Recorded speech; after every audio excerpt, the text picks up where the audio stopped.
നമോ നാരായണായ. എല്ലാവർക്കും പ്രാർത്ഥനാ തീർത്ഥത്തിന്റെ പുതിയൊരു വീഡിയോയിലേക്ക് സ്വാഗതം. ഗുരുവായൂരപ്പനിൽ വിശ്വസിക്കുന്നവരാണ് നമ്മൾ ഓരോരുത്തരും. നമ്മുടെ ഏതൊരു വിഷമഘട്ടത്തിലും ഭഗവാൻ ഓടിയെത്തി അതിനൊരു പരിഹാരം കാട്ടിത്തരാറുണ്ട്. അതുകൊണ്ട് തന്നെയാണ് ഗുരുവായൂരപ്പ ഭക്തർ എപ്പോഴും ഭഗവാനെ ചേർത്തു പിടിക്കുന്നത്. ഗുരുവായൂർ ക്ഷേത്രത്തില് ഭഗവാന് വേണ്ടി നമുക്ക് ഒരുപാട് വഴിപാടുകൾ നടത്താനായിട്ട് സാധിക്കും. അതിന്റെ ഓരോന്നിന്റെയും ഫലങ്ങളും ഞാൻ മുന്നേയുള്ള വീഡിയോസിലൊക്കെ പറഞ്ഞിട്ടുണ്ട്. ഭഗവാനെ സ്നേഹിക്കുന്ന, വിശ്വസിക്കുന്ന, പ്രാർത്ഥിക്കുന്ന എല്ലാവരും തന്നെ ഭഗവാന് എന്തെങ്കിലും ഒരു വഴിപാട് നടത്താതെ തിരിച്ചു പോരാറില്ല എന്നതാണ് വാസ്തവം. എന്നാൽ ഭഗവാന് നമുക്ക് സമർപ്പിക്കാൻ സാധിക്കുന്നത് വഴിപാടുകൾ മാത്രമല്ല, അതിലേറെ പ്രാധാന്യത്തോടെ നമുക്ക് ചെയ്യാൻ സാധിക്കുന്ന മറ്റൊരു കാര്യമാണ് കണ്ണന്റെ മുന്നിൽ ഓടക്കുഴലും മയിൽപ്പീലിയും സമർപ്പിക്കുക എന്നുള്ളത്.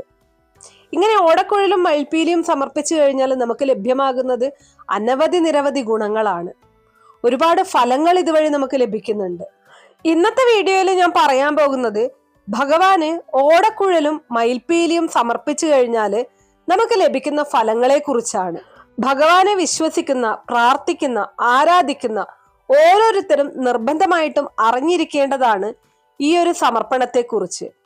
അപ്പൊ നമുക്ക് വീഡിയോയിലേക്ക് കടക്കാം. അതിനു മുന്നേ നിങ്ങൾ പുതിയതായിട്ടാണ് എന്റെ ചാനൽ കാണുന്നത് എന്നുണ്ടെങ്കിൽ ദയവേത് ചാനൽ ഒന്ന് സബ്സ്ക്രൈബ് ചെയ്യുക. തൊട്ടടുത്ത് തന്നെ ഒരു കുഞ്ഞു ബെല്ലൈക്കൺ ഉണ്ട്, അതോടൊന്ന് പ്രസ് ചെയ്യുക. അതിൽ ഓൾ എന്നുള്ള ഓപ്ഷൻ സെലക്ട് ചെയ്ത് കഴിഞ്ഞാൽ എന്റെ എല്ലാ വീഡിയോസിനും നിങ്ങൾക്ക് നോട്ടിഫിക്കേഷൻ കിട്ടുന്നതായിരിക്കും. പ്രധാനമായിട്ടും ഇന്നത്തെ വീഡിയോയിൽ ഞാൻ പറയുന്നത് 3 ഘട്ടങ്ങളിലായുള്ള ഭഗവാന്റെ പ്രധാനമായ 3 ഇരിപ്പിടത്തില് ഈ പറഞ്ഞതുപോലെ മയിൽപ്പീലിയും ഓടക്കുഴലും വയ്ക്കുന്നതും സമർപ്പിക്കുന്നതുമായിട്ട് ബന്ധപ്പെട്ടിട്ടുള്ള കാര്യമാണ്. ഇതിൽ ആദ്യത്തേത് നമ്മുടെ എല്ലാം വീട്ടിലെ പൂജാമുറിയാണ്. ഏതൊരു വീട്ടിലായാലും പൂജാമുറിയിൽ ഗുരുവായൂരപ്പന്റെ അല്ലെങ്കിൽ ശ്രീകൃഷ്ണന്റെ ഒരു വിഗ്രഹം ഉണ്ടായിരിക്കും, അല്ലെങ്കിൽ ഒരു ഫോട്ടോ ഉണ്ടായിരിക്കും. ഭഗവാന്റെ വിഗ്രഹമോ അല്ലെങ്കിൽ ഫോട്ടോയോ ഒന്നുമില്ലാത്ത ഒരു പൂജാമുറി നമുക്ക് സങ്കല്പിക്കാൻ പോലും കഴിയില്ല, അല്ലെ? ഭഗവാന്റെ ഫോട്ടോ നമ്മുടെ പൂജാമുറിയിൽ നിർബന്ധമായിട്ടും ഉണ്ടായിരിക്കണം എന്നാണ് പറയുന്നത്. അപ്പൊ നിങ്ങളുടെ വീട്ടിലുള്ള പൂജാമുറിയിൽ ഭഗവാന്റെ വിഗ്രഹത്തിനോ ഫോട്ടോയുടെയോ മുന്നിലായിട്ട് നമുക്ക് ഓടക്കുഴലും അതുപോലെ തന്നെ മയിൽപ്പീലിയും സമർപ്പിക്കാവുന്നതാണ്. ശ്രീകൃഷ്ണ വിഗ്രഹം സൂക്ഷിക്കുന്നവര് നിർബന്ധമായിട്ടും ഈ ഒരു കാര്യം ചെയ്യുക.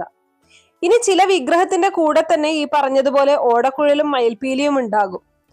അങ്ങനെ ഉണ്ടാവുന്ന സമയത്ത് നമ്മൾ പ്രത്യേകിച്ച് പിന്നീട് വയ്ക്കേണ്ട ആവശ്യമില്ല.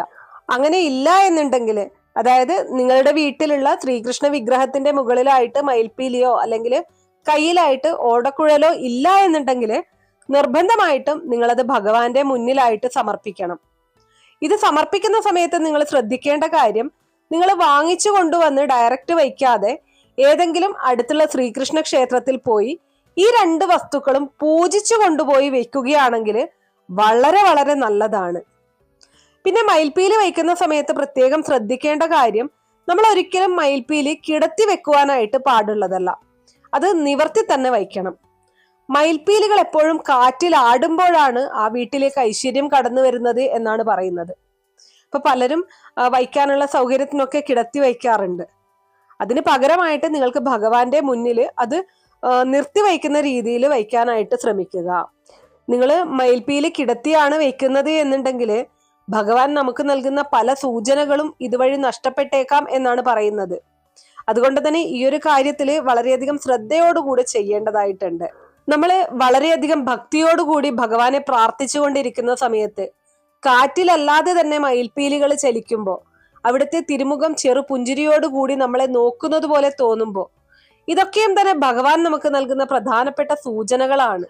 അപ്പോ ഭഗവാന്റെ ഒരു സാമീപ്യം ഭഗവാൻ കാട്ടിത്തരുന്ന ഈ കാര്യങ്ങളൊക്കെയും നമുക്ക് തിരിച്ചറിയാൻ സാധിക്കണം എന്നുണ്ടെങ്കിൽ ഞാൻ ഈ പറഞ്ഞതുപോലെ ശരിയായ രീതിയിൽ നമ്മൾ കാര്യങ്ങൾ ചെയ്യേണ്ടതായിട്ടുണ്ട്. അതിൽ ഏറ്റവും പ്രധാനം ഞാൻ ഈ പറഞ്ഞതുപോലെ തന്നെ മയിൽപ്പീലി ഒരിക്കലും കിടത്തി വയ്ക്കാൻ പാടുള്ളതല്ല എന്നതാണ്, നിവർത്തി തന്നെ വെക്കേണ്ടതായിട്ടുണ്ട്. ഇനി അടുത്തത്, ക്ഷേത്രങ്ങളില് ഓടക്കുഴലും മയിൽപ്പീലിയും സമർപ്പിച്ചാല് നമുക്ക് ലഭ്യമാകുന്ന ഗുണങ്ങളെയും ഫലപ്രാപ്തിയെയും പറ്റിയാണ് പറയുന്നത്.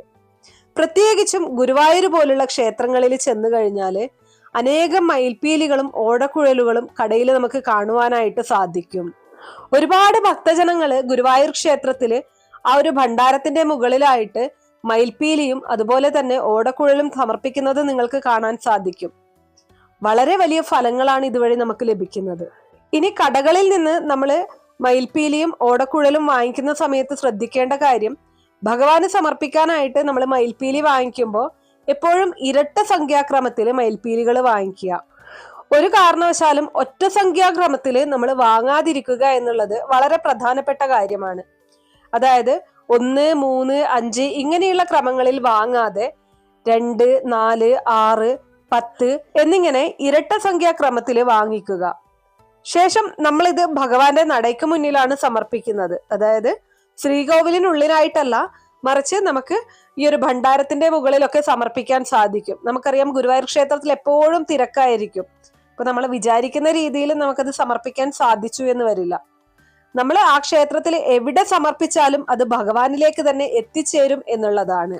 ഇനി ഈ ഒരു കാര്യം നമ്മൾ ചെയ്യുന്നത് നമ്മുടെ ഒരു ആഗ്രഹ സാഫല്യത്തിനാണ്, ആഗ്രഹം നേടിയെടുക്കാനാണ്, അല്ലെങ്കിൽ ആഗ്രഹം സാധിച്ചു കിട്ടാനാണ്. അതിനായിട്ട് നമ്മൾ ഭഗവാനോട് പ്രാർത്ഥിക്കണം. അപ്പോൾ നമ്മൾ വാങ്ങിച്ചു കൊണ്ടുവന്നിരിക്കുന്ന ആ മയിൽപ്പീലിയും അതുപോലെ തന്നെ ഓടക്കുഴലും ഭഗവാന്റെ മുന്നിൽ സമർപ്പിച്ചുകൊണ്ട് നമ്മുടെ ആ ഒരു ആഗ്രഹം ഭഗവാനോട് പ്രാർത്ഥിക്കുക. ഒപ്പം തന്നെ കണ്ണടച്ചുകൊണ്ട് ആ ഒരു ആഗ്രഹം നടന്നു കഴിഞ്ഞാൽ നമുക്ക് ലഭിക്കാൻ പോകുന്ന ആ ഗുണഫലങ്ങൾ അതെന്തൊക്കെയാണ് എന്നുള്ളത് ഭഗവാനെ അറിയിക്കുക. അതിൽ നിങ്ങൾ എത്രമാത്രം സന്തോഷവാനാണ് അല്ലെങ്കിൽ സന്തോഷവതിയാണ്, നിങ്ങൾ എത്രമാത്രം ഭഗവാനോട് അതിന്റെ നന്ദി അറിയിക്കുന്നു, ഈ കാര്യങ്ങളൊക്കെയും ഒന്ന് ഓർത്ത ശേഷം ചുറ്റമ്പലത്തിൽ നമുക്കൊരു പ്രദക്ഷിണം നടത്താം. ഇങ്ങനെ നിങ്ങൾ ചെയ്തു കഴിഞ്ഞാൽ നിങ്ങളുടെ ആ ഒരു ആഗ്രഹം അത് വളരെ പെട്ടെന്ന് തന്നെ സാഫല്യമായിട്ട് കിട്ടുന്നതായിരിക്കും. ഒരുപാട് കാലങ്ങളായിട്ട് നിങ്ങൾ മനസ്സിലൊരു ആഗ്രഹം കൊണ്ടു നടക്കുന്നുണ്ട്, എത്രയൊക്കെ പരിശ്രമിച്ചിട്ടും അത് നേടിയെടുക്കാൻ സാധിക്കുന്നില്ല എന്നുണ്ടെങ്കിൽ ഈ ഒരു കാര്യം നിങ്ങളൊന്ന് ചെയ്തു നോക്കിക്കോളൂ. 100% ഉറപ്പായിട്ടും ഭഗവാൻ നിങ്ങളെ അതിനായിട്ട് അനുഗ്രഹിക്കും. അപ്പോൾ 2 കാര്യങ്ങൾ ഞാനിവിടെ പറഞ്ഞു കഴിഞ്ഞു. ഇനി മൂന്നാമതായിട്ട്, നിങ്ങൾക്ക് ഏതെങ്കിലും തരത്തിലുള്ള ഒരു വിഷമം നിങ്ങളെ അലട്ടുന്നുണ്ടെങ്കിൽ, അല്ലെങ്കിൽ ഏതെങ്കിലും വലിയ രീതിയിലുള്ള ഒരു പ്രശ്നം നിങ്ങളെ അലട്ടുന്നുണ്ടെങ്കിൽ, അല്ലെങ്കിൽ എന്തെങ്കിലും തരത്തിലുള്ള ബുദ്ധിമുട്ടുകൾ നിങ്ങളെ ബാധിച്ചിട്ടുണ്ടെങ്കിൽ അത് ഒഴിഞ്ഞു പോകാനായിട്ട് നിങ്ങൾക്ക് ഭഗവാനെ പ്രാർത്ഥിക്കാവുന്നതാണ്. ഗുരുവായൂരപ്പനെ പ്രാർത്ഥിക്കുന്ന സമയത്ത് നിങ്ങൾ ഭഗവാനോട് പറയുക, ഭഗവാനെ എന്നെ ഈ ഒരു പ്രതിസന്ധിയിൽ നിന്നും കരകയറ്റണമേ, ഞാൻ അങ്ങേക്ക് ഓടക്കുഴലും മയിൽപ്പീലിയും സമർപ്പിക്കാം. അങ്ങനെ പ്രാർത്ഥിച്ചുകൊണ്ട് നിങ്ങളുടെ ആ ഒരു കാര്യം നടന്നു കഴിഞ്ഞാൽ, നിങ്ങളുടെ ആ ഒരു വിഷമഘട്ടം നിങ്ങളെ കൊണ്ട് തരണം ചെയ്യാൻ സാധിച്ചു കഴിഞ്ഞാൽ, നിങ്ങളുടെ ജീവിതത്തിൽ നിന്നും ആ ദുഃഖം ഇല്ലാതായി കഴിഞ്ഞാൽ നിങ്ങൾക്ക് ഭഗവാന് ഗുരുവായൂരിൽ പോയി ഈ പറഞ്ഞതുപോലെ ഓടക്കുഴലും മയിൽപ്പീലിയും സമർപ്പിക്കാവുന്നതാണ്. ഞാൻ ഈ പറഞ്ഞതുപോലെ ഇരട്ട സംഖ്യ മയിൽപ്പീലിയും ഓടക്കുഴലും വാങ്ങിച്ചെന്ന് നിങ്ങൾ ഗുരുവായൂരപ്പന്റെ ആ ഒരു നടയിൽ, അത് ഭണ്ഡാരത്തിന്റെ മുകളിൽ കൊടിമര ചുവട്ടിൽ സമർപ്പിച്ചുകൊണ്ട് നിങ്ങൾ പ്രാർത്ഥിക്കണം. ഭഗവാൻ നിങ്ങൾക്ക് തന്ന ആ ഒരു വലിയ ഭാഗ്യത്തിന്, നിങ്ങളെ രക്ഷിച്ചതിന് ഭഗവാനോട് നന്ദി പറയുക. തീർച്ചയായിട്ടും നിങ്ങളുടെ ജീവിതത്തിലുള്ള ഏതൊരു പ്രതിസന്ധിയെയും മറികടക്കാൻ നിങ്ങളെ കൊണ്ട് സാധിക്കും എന്നുള്ളതാണ്.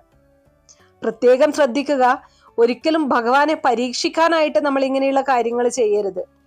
നമ്മളുടെ ആവശ്യങ്ങൾക്ക്, ഭഗവാന്റെ അനുഗ്രഹത്തിനായിട്ടാണ് നമ്മൾ ഓരോ കാര്യങ്ങളും ചെയ്യുന്നത്. അങ്ങനെ ഭഗവാന് ഏറ്റവും പ്രിയപ്പെട്ട ഓടക്കുഴലും മയിൽപ്പീലിയും നമ്മൾ ഈ പറഞ്ഞതുപോലെ സമർപ്പിച്ചു കഴിഞ്ഞാൽ ജീവിതത്തിൽ എല്ലാ തരത്തിലുള്ള പ്രശ്നങ്ങളെയും മറികടക്കാൻ നിങ്ങളെ കൊണ്ട് സാധിക്കുകയും നിങ്ങളുടെ ഏത് വലിയ ആഗ്രഹവും നേടിയെടുക്കാൻ കഴിയുകയും ചെയ്യും.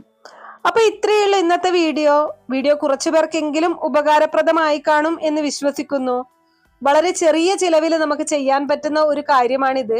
ഭഗവാന്റെ അനുഗ്രഹം പൂർണ്ണമായിട്ടും ലഭിക്കാൻ സഹായിക്കുന്ന ഒരു വഴിപാട് അല്ലെങ്കിൽ ഒരു സമർപ്പണമാണിത് എന്നതൊന്ന് തിരിച്ചറിയുക. വീഡിയോ ഇഷ്ടമാവുകയാണെങ്കിൽ ലൈക്ക് ചെയ്യാനും ഷെയർ ചെയ്ത് മറ്റുള്ളവരിലേക്ക് എത്തിക്കാനും മറക്കരുത്.